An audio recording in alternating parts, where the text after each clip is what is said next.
There's a quiet moment in life, usually after 50, when we start to realize that our thoughts aren't as trustworthy as we once believed. And I want you to sit with that idea for just a second, not to judge it, just to notice it. You see, one of the most liberating shifts we can make as we grow older is this: learning not to identify with every thought that passes through the mind.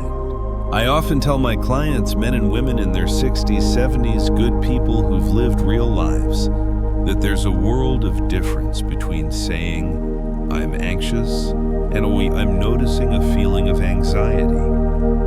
Do you feel the difference in your body when you hear that one feels like a prison, the other like a window being opened? I want you to imagine this. You're sitting on the porch of your home early in the morning. The world is quiet. A bird lands on the railing, stays for a moment, then flies away. Your thoughts work exactly the same way. They land, they stay a little while, then they go. But somewhere along the way, maybe in our 30s, maybe in our 40s, we started believing that every bird that lands belongs to us. Every thought must be true. Every fear must be a warning. Every regret must be a defining story. Yet after decades of working with people over 50, I've noticed something powerful the moment someone begins to say, "This is just a thought." Their whole nervous system softens. Science actually backs this up. Neuroscientists call it cognitive diffusion, the ability to create a small space between you and what your mind is saying. And that tiny space, it's where freedom begins. Let me tell you about a woman I worked with, a retired nurse named Carol. She told me, "I keep thinking I'm failing my family."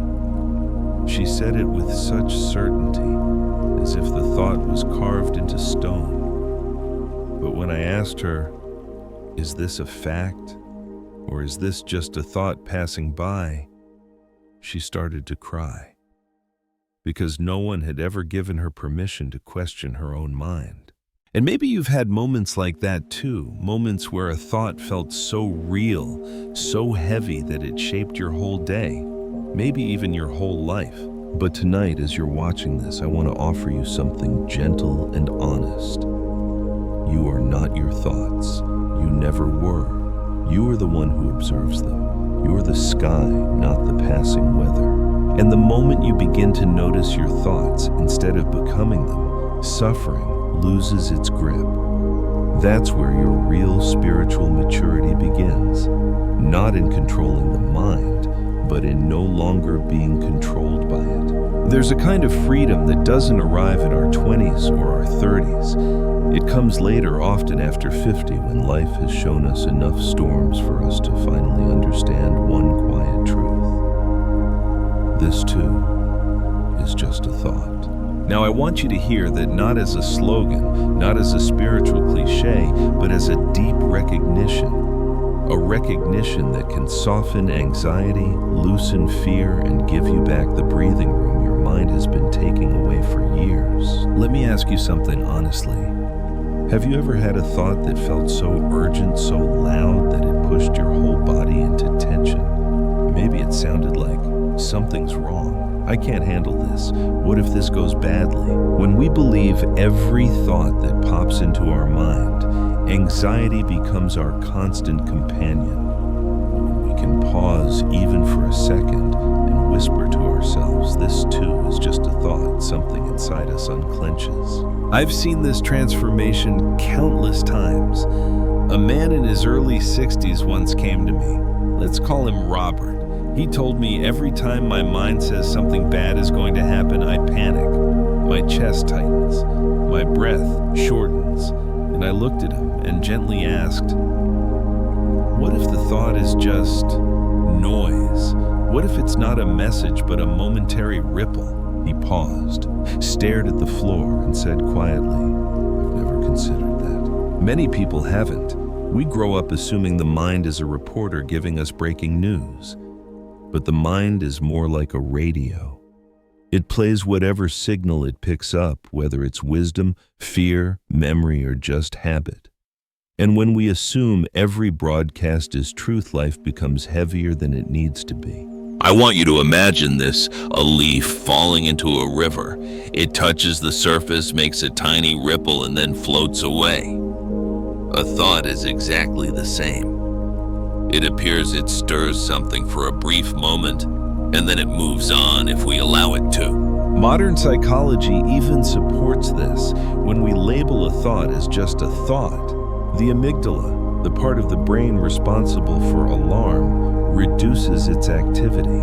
Simply recognizing the nature of thoughts changes how the brain responds to them. So the next time your mind throws a warning at you before you brace yourself, try saying, "This too is just a thought." Not to dismiss your feelings, but to remind yourself you're not obligated to obey every internal alarm. And maybe you're wondering, will this really help? Here's what I've seen over and over. People who practice this simple reminder begin to walk through life with more softness, more breath, more space between the trigger and the reaction. Because once you no longer treat every thought as truth, you stop living in constant urgency. Your mind becomes less of a battlefield and more like a passing landscape. And that, my friend, is the beginning of emotional freedom. There's something beautifully ordinary about real spiritual practice. It doesn't happen in temples or retreats or grand moments of revelation. It happens in the small, almost invisible corners of everyday life. And if you're over 50, you already know this truth. Life is built from ordinary moments. So the practices that change us, really change us, must live inside those moments too. I often tell the people I work with, don't wait for the perfect meditation space. Don't wait for silence. Don't wait for life to calm down. Because the real transformation comes from repetition, the gentle habit of reminding yourself throughout the day. This is just a thought, and pairing it with one steady breath. Let me ask you something. When do your anxious thoughts show up the most? Is it late at night when the house is quiet and your mind suddenly becomes loud? Is it in the early morning before the sun rises when you're lying awake with a kind of heaviness you didn't choose? These are the moments when practice matters, not the dramatic ones, but the real ones. I worked with a man named Stephen, 71 years old, a retired engineer.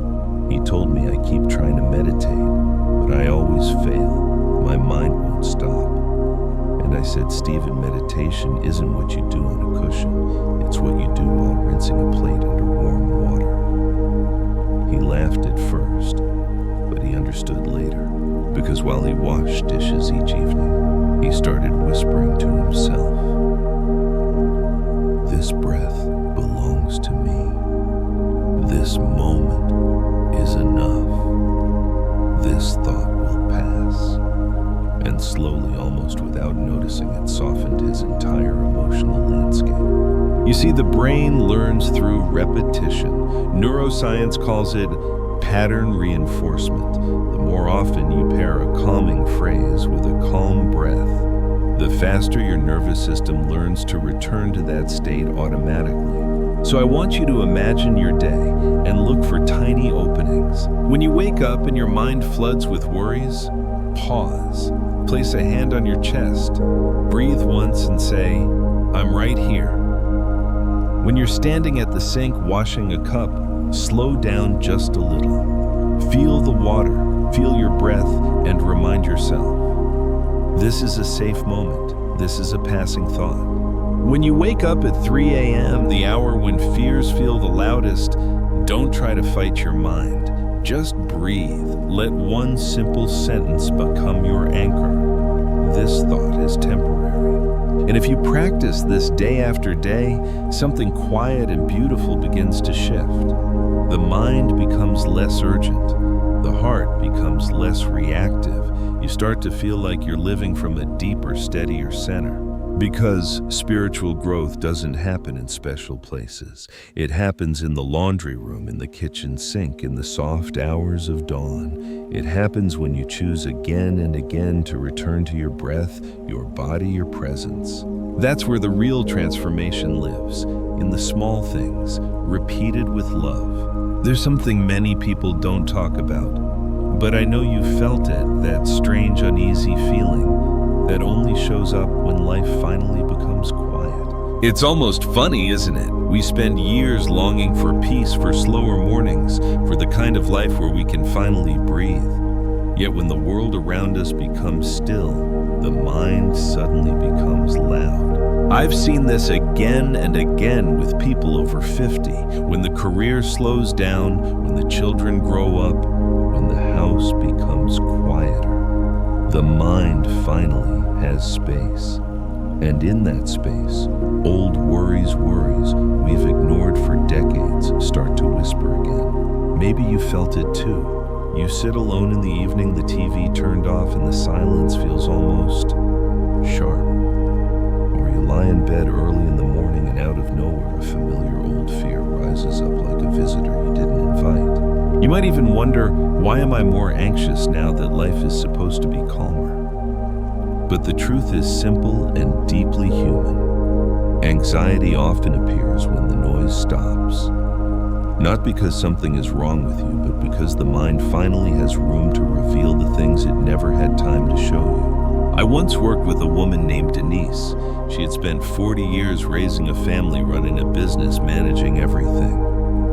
And when she retired, she told me I thought peace would come naturally. Instead, I'm suddenly hearing all these worries I never dealt with. She felt embarrassed, even ashamed, as if anxiety meant she had failed at peace. But I told her something I want to tell you now. When the mind becomes quiet, old fears float to the surface, not to scare you, but because they finally have space to be seen. And here's the most important part. You don't have to fight them. You don't have to judge them. You don't have to see them as threats. Instead, meet them with gentleness. So let me ask you, the last time your anxiety showed up during a quiet moment, what was your first reaction? Did you tense up? Did your breath shorten? Did you immediately assume something terrible was happening? Most people do. But what if next time you try something different?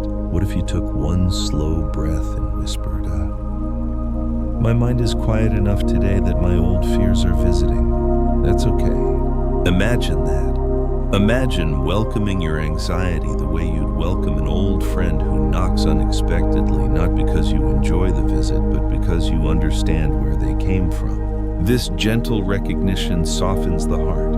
It calms the nervous system. And over time, silence stops feeling like a threat and starts feeling like a home. Because anxiety and stillness is not a sign of weakness.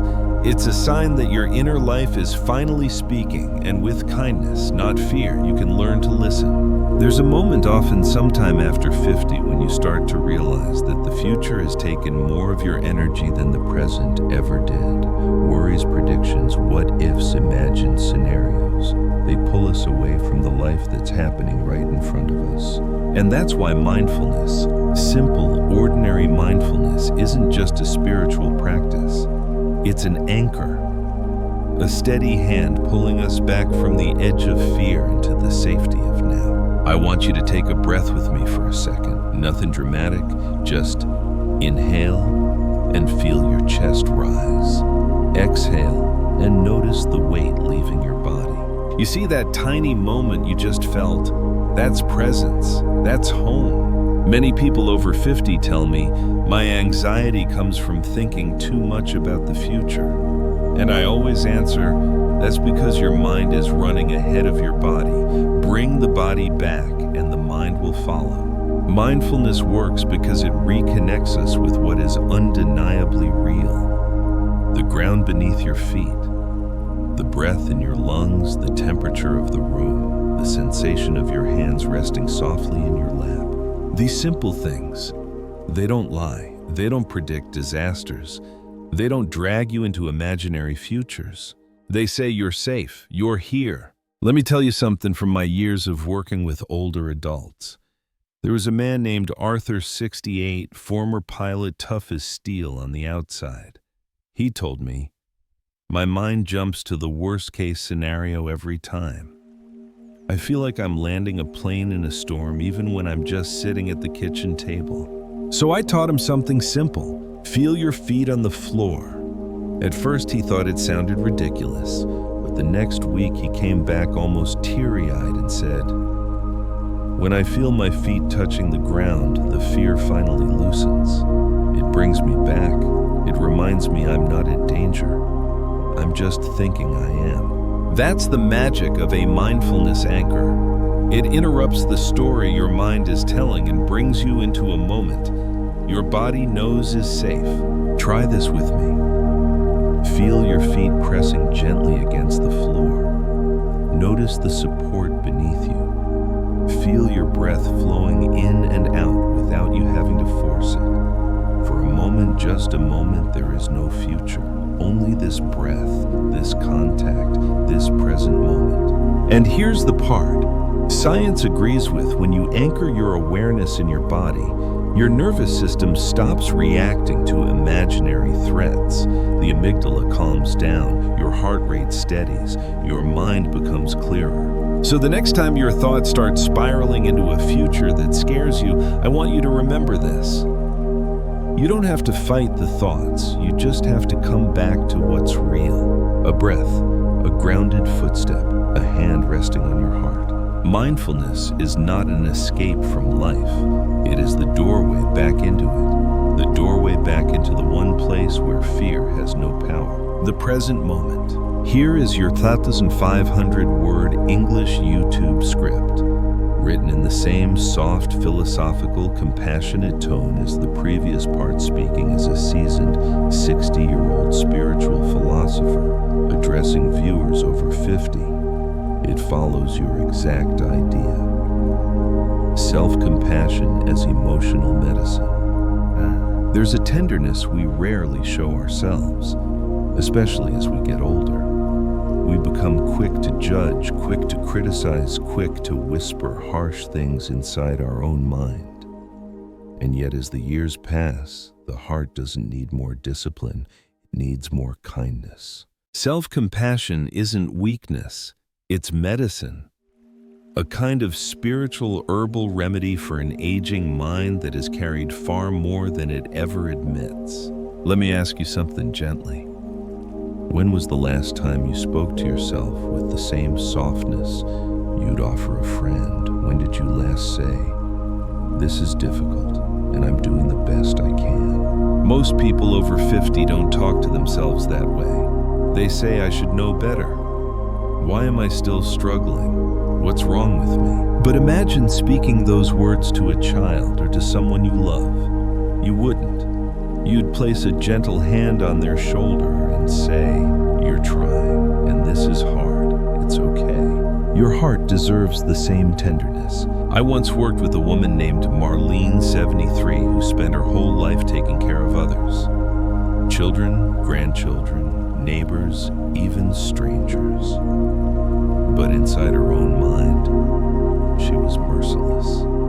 One day she told me, "I don't understand why I still get overwhelmed. I should be stronger by now." And I looked at her and said, "Marlene, strength isn't the absence of struggle. Strength is the voice that says, 'I'm still here, I'm still trying.'" She cried. Not because the words were sad, but because no one had ever spoken to her that kindly, not even herself.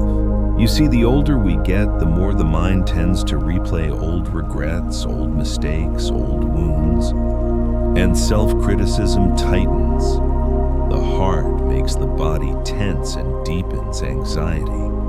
But self-compassion, simple, honest kindness, softens the whole system. Science even backs this up. When you speak kindly to yourself, your brain releases oxytocin, the hormone of safety and connection. It literally calms your nervous system. So try this with me for a moment. Place a hand on your chest right here where the breath touches the heart. Take one slow inhale and quietly say to yourself, "This is hard, and I'm doing my best." Feel how the body responds. Feel the way the heart loosens just a little. Self-compassion isn't about pretending everything is okay. It's about acknowledging that life can be difficult, that aging brings its own challenges, and that you are worthy of your own gentleness. So the next time your mind starts criticizing you, pause, just pause, take a breath, and replace the harshness with kindness. Wow, this hurts, and I'm allowed to feel it. I'm trying, and that's enough for today. I deserve patience even from myself. These aren't just words, they're medicine for the heart. And the older we get, the more we need that medicine, not as a luxury, but as a way to live with softness, dignity, and peace. There's a truth I didn't understand until I crossed 50. A truth many of us only recognize after life has carved a few lines on our faces and softened us with years of experience. Most anxiety doesn't come from the world. It comes from our relationship to the world, from what we cling to and what we resist. I want you to sit with that for a moment. Anxiety grows when we hold too tightly to what used to be the identity. We spent decades building the routines that made us feel safe, the roles we played for so long. Parent, provider, helper, achiever. And then life changes. The kids move out, the career slows, the body ages, and suddenly the things we clung to no longer hold us the way they once did. Let me ask you gently, have you ever felt anxious because a part of your life is changing faster than you can accept it? Have you ever felt fear rise simply because something familiar is slipping away? Clinging creates anxiety, but there's another side to it just as powerful. Resistance. Pushing against the things we cannot stop aging. Loss endings, the impermanence that every human life is built upon. I once worked with a man named Victor, 65, a proud, strong man who had always defined himself by his energy and capability. When his health began to shift, he fought it with everything he had. He told me, "I feel anxious all the time. It's like I'm losing myself." And I said gently, "You're not losing yourself, Victor. You're losing your old identity. And that's painful, but it's also natural." Because the truth is, anxiety is often a signal that we're fighting life, instead of flowing with it. Buddhist philosophy describes this beautifully. Clinging to what is passing creates pain. Resisting what is inevitable creates fear. And in the space between clinging and resisting, anxiety is born. But here's the good news. When we see the root clearly, we can begin to loosen its grip. Imagine holding a rope tightly in your hand. The harder you pull, the more it burns your skin. But the moment you loosen your fingers just a little, the pain eases. The same is true with the mind. So the next time you feel anxious, I want you to pause and ask yourself, am I clinging to something that's trying to change? Or am I resisting something life is inviting me to accept? Not to judge yourself, not to force acceptance, but simply to see clearly. Because clarity is the beginning of peace. When you recognize the root of your anxiety, something softens. You stop believing that fear means something is wrong. You begin to understand that fear sometimes means something is changing. And change, though uncomfortable, is also the doorway to growth, wisdom, and a deeper kind of freedom. Anxiety loses its power when we stop fighting life and start meeting it with openness, with humility, and with a heart willing to let go just a little. Let me share something that took me more than 6 decades to understand. Something I wish someone had told me earlier. Something I had to learn through loss, through aging, through quiet nights when the world felt unfamiliar. Everything is impermanent. I know you've heard that before. We all have. It sounds like a philosophy quote, something printed on a page or spoken by a monk in orange robes. But impermanence isn't an abstract idea. It isn't a theory. It's the pulse beneath every moment of your life. It's in the lines on your face that weren't there 5 years ago. It's in the children who grew up while you were still figuring out how to be a parent. It's in the friendships that faded the seasons that passed, the memories that now feel like they belong to someone else. The older we get, the more we feel impermanence, sometimes painfully, sometimes beautifully. And yet we rarely talk about it with honesty, because acknowledging impermanence forces us to acknowledge something even deeper, that life is always changing and we don't get to choose the pace. When I work with people over 50, they often confess something quietly, almost shamefully, like they're revealing a secret flaw. I don't feel as steady as I used to. I'm afraid of all these changes. I don't know why the world feels different. But the truth is, nothing's wrong with them. Nothing's wrong with you. This is simply what it feels like to be human, awake enough to notice the constant movement of life. Let me tell you about a man named Howard. He once told me, I miss who I used to be, my energy, my confidence, even my face. I feel like that person is slipping away. And I said, Howard, maybe what's slipping away isn't you. Maybe it's just the layer of certainty you thought you needed. He stared at me for a long moment. Then he whispered, if everything changes, then why do I feel like I'm losing? And I replied, because you think impermanence means decline. But impermanence is simply transformation. You see, impermanence isn't bad news. It's not pessimism. It's not resignation. It's not a bleak reminder of mortality. Impermanence is the truth that everything moves, and in that movement lies the possibility of freedom. Think about it. If your sadness is impermanent, it will pass, no matter how heavy it feels right now. If your anxiety is impermanent, it cannot hold you forever. If loneliness is impermanent, connection is always possible. If the body is impermanent, then aging is not a failure, just a natural unfolding. Nothing stays frozen. Not your pain, not your fear, not your identity, not even your mistakes. Impermanence means change is built into the fabric of the universe, and that means renewal is always possible. There's a quiet relief in that, isn't there? A softening, an exhale. But let's be honest, impermanence is also difficult. We cling to what's familiar because it makes us feel stable. We resist loss because we want things to stay as they are. When you've lived more than 50 years, you've already experienced impermanence in the shape of many small heartbreaks. The parents who passed away, the dreams that didn't unfold, the friendships that scattered like leaves in the wind, the body that no longer moves the way it once did. And yet here you are, still breathing, still growing, still learning, still capable of transformation. Impermanence has taken many things from you, yes, but it has also shaped you, softened you, deepened you. There's a Japanese phrase I love, mono no aware.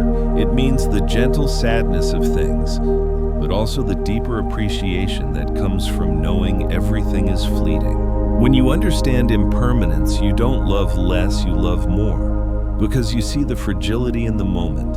You understand that nothing is guaranteed. You start to taste life instead of rushing through it. Let me ask you something. When was the last time you paused and really looked at the sky?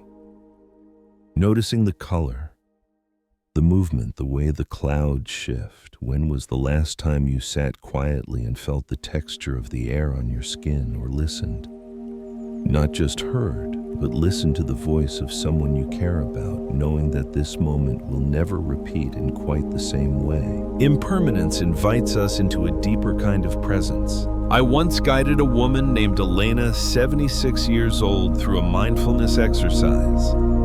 She had lost her husband after 50 years of marriage. She said, the hardest part isn't the loneliness, it's the change. I didn't ask for any of this. I looked at her and said softly, of course you didn't. But the more you fight impermanence, the more it hurts. The more you open to it, the more your heart learns how to hold both grief and gratitude. She closed her eyes and cried, not because she was broken, but because she was finally allowing life to move again instead of holding it still. Impermanence teaches us that life is not meant to be gripped. It's meant to be experienced. Think of a sunset. It is beautiful because it fades. If the sky stayed golden forever, you'd stop noticing. Life is exactly like that. The laughter of your children, the rhythm of your home, the strength of your body, the passions that defined your younger years, they were never meant to stay the same. And that's not tragedy. That's what gives each moment its tenderness. When we acknowledge impermanence, something inside us relaxes. We stop trying to freeze time. We stop trying to control things beyond our reach. We stop wrestling with reality. We begin instead to flow. Even the Buddha said, "Everything that arises will pass away." He didn't say it to frighten people, he said it to free them. Because when you see that life is always moving, you stop expecting perfection. You stop demanding certainty. You stop punishing yourself for changing. And you begin to open your heart to whatever life is offering now, this season, this age, this moment. Impermanence becomes your teacher, not your enemy. So if you're listening to this now and you feel the weight of change, please hear me. There's nothing wrong with you. You are not losing. You are transforming. Your life is not slipping away. It is unfolding.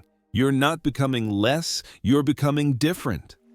And different carries its own kind of beauty, its own wisdom, its own freedom. So breathe with me for a moment. Feel your chest rise. Feel your chest fall. This movement, this cycle, this letting go and beginning again, that's impermanence. And that's life. If you can learn to soften into it instead of resisting it, you will discover something remarkable.